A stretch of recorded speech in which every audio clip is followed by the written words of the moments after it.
जय हिंद साथियों। अब हम लोग उपस्थित हैं एग्ज़ाम टूर चैनल पर और आपसे बता दें बीएसएससी सीजीएल अभ्यर्थी जो भी एग्ज़ाम दिए हैं पीटी का वो थोड़ा सा ध्यान देंगे। ये एक कुछ दिन पहले का पेपर है, यानी रिजल्ट जब आया उसके बाद परीक्षा में गड़बड़ी का लगाया आरोप। यहाँ पे देखिएगा, बिहार संयुक्त स्नातक स्तरीय प्राथमिक परीक्षा में पारदर्शिता में कमी, सौरभ कुमार। छात्र नेता दिलीप और छात्र नेता सौरभ दोनों व्यक्ति के द्वारा आरोप लगाया जा रहा है कि परीक्षा में गड़बड़ी हुई है और अभ्यर्थी आरोप लगा रहे हैं, तभी ये लोग भी आरोप लगा रहे हैं। सबसे पहले बता दें, सभी लोगों का ये मानना है कि परीक्षा में पारदर्शिता लाया जाए और पारदर्शिता तब भी लाया जा सकता है जब आपका कट ऑफ अंक जारी किया जाए। पारदर्शिता तभी लाया जा सकता है जब आपको प्रश्न पत्र दिया जाए। पारदर्शिता तभी लाया जा सकता है जब जिस प्रकार बीपीएससी या बिहार में अन्य जो एग्ज़ाम होते हैं बीपीएससी के द्वारा, उनमें जो कट ऑफ दिया जाता है या क्वेश्चन आंसर दिया जाता है, फिर आंसर की जारी किया जाता है, उसके बाद से आपसे आपत्ति माना जाता है, फिर उसके बाद 2 दिन 4 दिन बाद फिर एक संशोधित आंसर की जारी किया जाता है, तब उसमें पारदर्शिता लाया जाता है। थोड़ा सा ध्यान देंगे। मैं सभी से विनती कर रहा हूँ, जितने भी व्यक्ति हों, बिहार एसएससी पर वीडियो बनाते हैं या अभ्यर्थी के साथ खड़े रहते हैं, वो यूट्यूब वाले हों या किसी भी न्यूज़ चैनल वाले हों, सभी लोग एक साथ आकर कम से कम बिहार एसएससी जो अभ्यर्थी हैं उनके लिए ज़रूर आवाज़ उठाएं। क्योंकि इस बार यदि सुधार हो जाता है, कम से कम अभी भी सरकार चाहें और आयोग चाहें तो आपका जो आंसर की है, उनके पास तो प्रश्न है, वह प्रश्न अपने साइट पे अपलोड कर देंगे और आपका आंसर की अपलोड कर देंगे, जिससे विद्यार्थी ज़रूर संतुष्ट हो जाएंगे। तीसरा काम, कम से कम अभ्यर्थी के लिए आंसर की वो जारी कर देते हैं तो भी अभ्यर्थी संतुष्ट हो जाएंगे। चौथा काम, आप किस व्यक्ति का कितना अंक आया है, कौन व्यक्ति कितना सही किया है, ये यदि आप बता देते हैं, ये तब सही हो जाएगा। चौथा काम, यदि आपको ये भी नहीं है तो कम से कम जो अभ्यर्थी आरटीआई दे रहे हैं उनके लिए आप सब उनके बारे में भी बता देते हैं तो भी संतुष्ट हो जाएंगे। इन सारे चीज़ को लेकर सभी अभ्यर्थी, सभी छात्र नेता, सभी मीडिया बंधु से मेरा नम्र निवेदन है और ये मेरा आप सबसे हाथ जोड़कर विनती है कि आप लोग ज़रूर अभ्यर्थी के साथ आएँ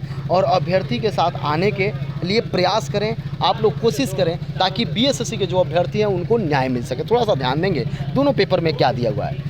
बिहार कर्मचारी चयन आयोग ने बुधवार को तृतीय स्नातक स्तरीय परीक्षा का रिजल्ट जारी किया।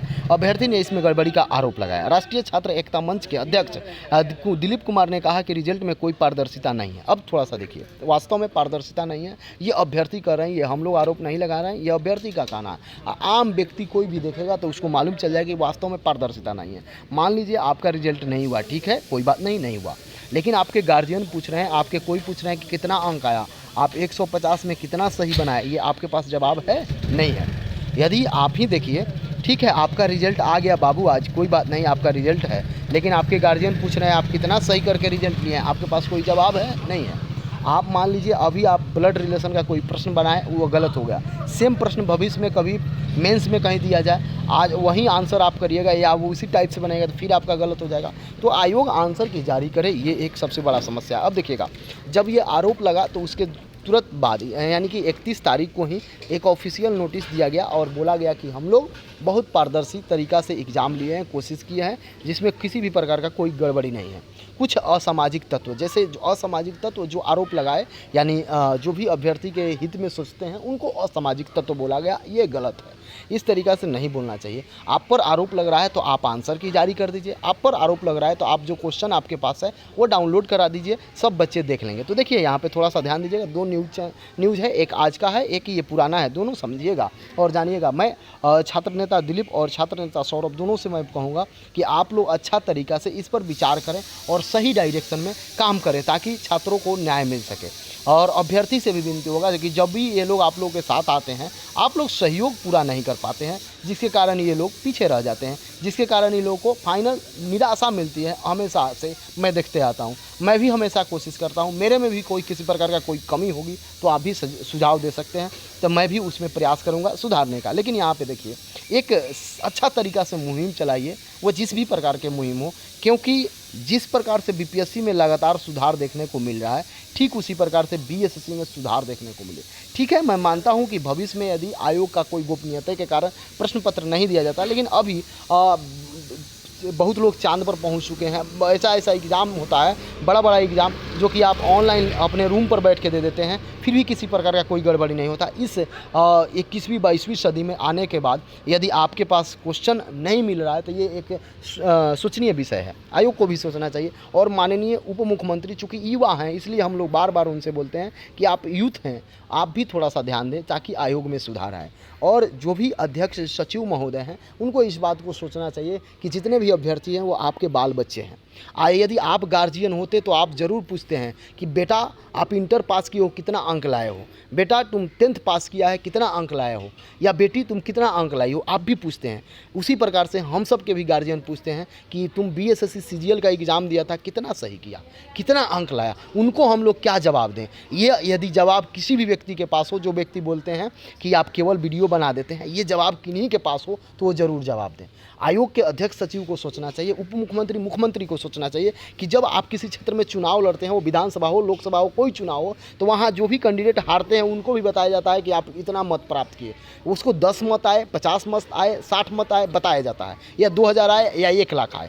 ठीक उसी प्रकार से हम लोग को भी चाहिए कि हम लोग कितना अंक बनाए हैं, कितना सही किए हैं, ये हम लोग को जानने का अधिकार है। अब थोड़ा सा आइए, यदि आप मेरे बातों से सहमत हैं, आपको लगे कि मैं जो बोल रहा हूँ उसमें सच्चाई है, ऐसा होना चाहिए, तो आप इस वीडियो को ज़रूर अपने अपने स्टेटस लगाइए, ट्विटर पर शेयर कीजिए, इंस्टा पर शेयर कीजिए, फेसबुक पर शेयर कीजिए, ताकि ये वीडियो मुख्यमंत्री, अध्यक्ष महोदय, सचिव महोदय, उप मुख्यमंत्री सभी के पास पहुंचे, ताकि इस पर एक संज्ञान लिया जाए। ये सोचने वाला बात है कि कोई व्यक्ति वह चाहे 0 से स्टार्ट करता है, यानी कि पहला क्लास से स्टार्ट करता है, उससे पहले अभ्यर्थी के मन में ये संशय, ये हमेशा से उत्सुकता रहता है कि अब मेरा बेटा एग्ज़ाम देगा प्रथम का, उसमें हम ज़रूर पूछेंगे कि मेरा बेटा या बेटी का कितना अंक आया। ठीक उसी प्रकार आज तो सब ग्रेजुएट हैं, इनके भी गार्जियन पूछते हैं। गार्जियन छोड़िए, अगल बगल के लोग पूछते हैं, टीचर पूछते हैं, समाज पूछता है, आप भी पूछ सकते हैं, लेकिन कोई हम लोग को बताने के पास कुछ नहीं है। तो अब थोड़ा सा आइए, समझिए, और वीडियो को जितना मैक्सिमम हो सके उसे ज़रूर शेयर कीजिए। यहाँ पे आइएगा, एक और समस्या है कि जब आप 3 शिफ्ट में लिए थे और तीनों शिफ्ट में, यानी कि 23 का जो आपका लिए थे फर्स्ट शिफ्ट, वो कैंसिल किए और 5 मार्च को लिए, तो 5 मार्च में आखिर 25 से 2600 रिजल्ट क्यों? बाकी सब में इससे अधिक रिजल्ट क्यों? जब 3 भाग में बांट कर तीनों को बराबर रिजल्ट देना था, तो ऐसा आप क्यों किए? अब देखिए, यहाँ पे देखिए, पुनर्परीक्षा थी, इसमें अभ्यर्थियों का रोल नंबर अलग था। अब ये आरोप ये था कि रेंडमली आप बोलकर दे दिए, ठीक है, आपके पास इस बात को सभी लोग मान लिए कि आप रेंडमली दिए, ठीक है, कुछ हुआ, लेकिन कम से कम मार्क्स दिखा देते तो हम लोग को और संतुष्टि मिल जाती। अब यहाँ पे आइए, अलग था इस रिजल्ट में 23 सितंबर को पहली पारी की रद्द परीक्षा वाला रोल नंबर शामिल है। दिलीप कुमार ने कहा कि परीक्षा को ये जानने का अधिकार है, परीक्षार्थियों को ये जानने का अधिकार कि उन्हें कितना अंक आया और आयोग किस प्रश्न का उत्तर सही माना, इसलिए पारदर्शिता लाने के लिए सभी पारदर्शी अंक, OMR शीट, प्रश्न पत्र और उत्तर कुंजी ऑनलाइन जारी किया जाए। तब तक BSSC ऐसा करता है तो फिर BSSC को भी करना चाहिए। BPSC अगर कर रहा है तो BSSC को ये बात करना चाहिए। सचिव सुनील कुमार व परीक्षा OSD मनोज कुमार ने बताया कि रिजल्ट में कोई गड़बड़ी नहीं है, रोल नंबर रैंडमली करके जारी किया गया था। आयोग जल्द नोटिस बोर्ड पर दे देगी। नोटिस भी मिल गया है, कोई दिक्कत नहीं। अब यहाँ पे आते हैं, ये क्या कह रहे हैं, 5 जून का है, यानी कि आज का है। बिहार संयुक्त स्नातक स्तरीय प्राथमिक परीक्षा में पारदर्शिता में कमी, सौरभ कुमार।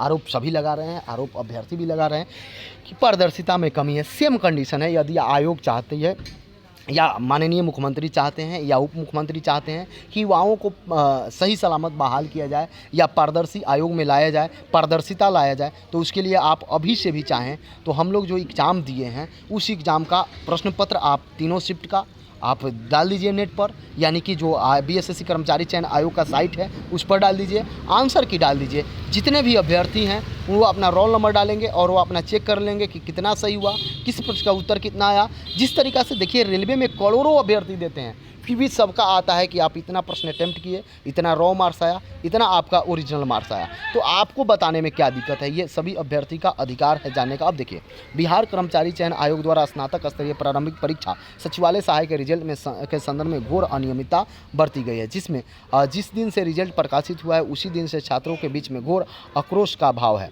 छात्र नेता सौरभ ने कहा कि 5 मार्च को आयोजित हुई परीक्षा में सिर्फ 2600 परीक्षार्थी का ही रिजल्ट दिया गया, जबकि 23 की दूसरी पाली और 24 की पाली का परीक्षा क्रमशः यहाँ पे दिया गया है कि 9000 और 23 सितंबर को 22 जो हुआ था उसमें कुल इनका कहना है कि एक में 2600 बाकी में 9000 दिया गया, यानी 11000 कुछ दिया गया रिजल्ट। वो ऐसा क्यों दिया गया? परीक्षा पेपर लीक होने के कारण रद्द हुई परीक्षा, जिसकी दोबारा परीक्षा 5 मार्च 2023 को आयोजित हुई। बिहार कर्मचारी चयन आयोग के की अगर माने तो रिजल्ट परसेंटाइल सिस्टम में प्रकाशित किया गया है। तीनों शिफ्ट मिलाकर बराबर रिजल्ट प्रकाशित करना चाहिए था।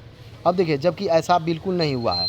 छात्र नेता सौरभ कुमार सिंह ने कहा कि क्वेश्चन बुकलेट देना, ओएमआर शीट की कार्बन कॉपी देना, कट ऑफ बताना तथा छात्रों का मार्क्स बताना इत्यादि प्रमुख मांग रही है, परंतु बिहार कर्मचारी चयन आयोग कभी भी इन प्रमुख मांगों को गंभीरता से नहीं ली है, जो कहीं ना कहीं वह भ्रष्टाचार की तरफ इशारा करता है। छात्र नेता सौरभ कुमार सिंह ने कहा कि जल्द से जल्द बैठक कर इन प्रमुख मांगों को लेकर आंदोलन तेज करने की ज़रूरत है, क्योंकि यह छात्र और अभ्यर्थी के साथ बिल्कुल धोखाधड़ी का मामला है। देखिए, छात्र नेता ये कह रहे हैं, ये भी बात कर रहे हैं, छात्र नेता दिलीप हैं वो भी आरोप लगा रहे हैं, जितने भी अभ्यर्थी हैं वो भी आरोप लगा रहे हैं, और अभ्यर्थी के आरोप से भी ये लोग आरोप लगाते हैं। तो मेरा मानना है, कम से कम इस वीडियो को जो भी देखें, जो भी बीएसएससी का अभ्यर्थी हैं, कम से कम आप 1000 जगह ज़रूर शेयर करें, ताकि सभी के पास यह पहुंच सके। जितने भी व्यक्ति हैं वह सोशल मीडिया पर बीएसएससी का मुद्दा उठाते हैं या बीपीएससी या किसी भी स्टूडेंट के साथ हमेशा खड़ा रहते हैं, जैसे देखा जाए सदाब भैया हो गए, उसके बाद देखा जाए तो बहुत सारे लोग हैं जो हमेशा इसमें उठाते हैं। आपसे बता दें, आगे देखा जाए तो सबसे अधिक यदि बात कहेंगे किसी भी अभ्यर्थी के साथ खड़ा होना होता है तो वह आपके आदेश भैया खड़ा होते हैं। आदेश पुरी भैया हो गए, वह हमेशा से अभ्यर्थी के साथ रहते हैं। मैं उनसे भी गुजारिश करूंगा कि कम से कम इसको देखें और समझें, और आप हमेशा प्रयास करते हैं, आप हमेशा अभ्यर्थी के साथ रहते हैं, तो इस मौका पर भी अभ्यर्थी के साथ सब लोग आएँ और अभ्यर्थी के साथ कम से कम देखें कि कैसे न्याय हो जाएगा। न्याय जरूरी है, सरकार और आयोग को भी इस पर विचार करना चाहिए। अध्यक्ष महोदय और सचिव महोदय दोनों व्यक्ति को विचार करके इस पर गंभीरता से देखकर, और अभ्यर्थी के एक गार्जियन होने के नाते आप ज़रूर इस पर विचार करें। जो हो, जिस प्रकार से हो, आपको लगे कि रिजल्ट में कुछ संख्या और दिया जाए उस पर भी विचार करें, या लगे कि नहीं इसमें सुधार की ज़रूरत है, जिस प्रकार से आपको लगे वह ज़रूर करें, ताकि अभ्यर्थी में जो निराशा है वह दूर हो सके। जय हिंद, जय भारत, जय युवा।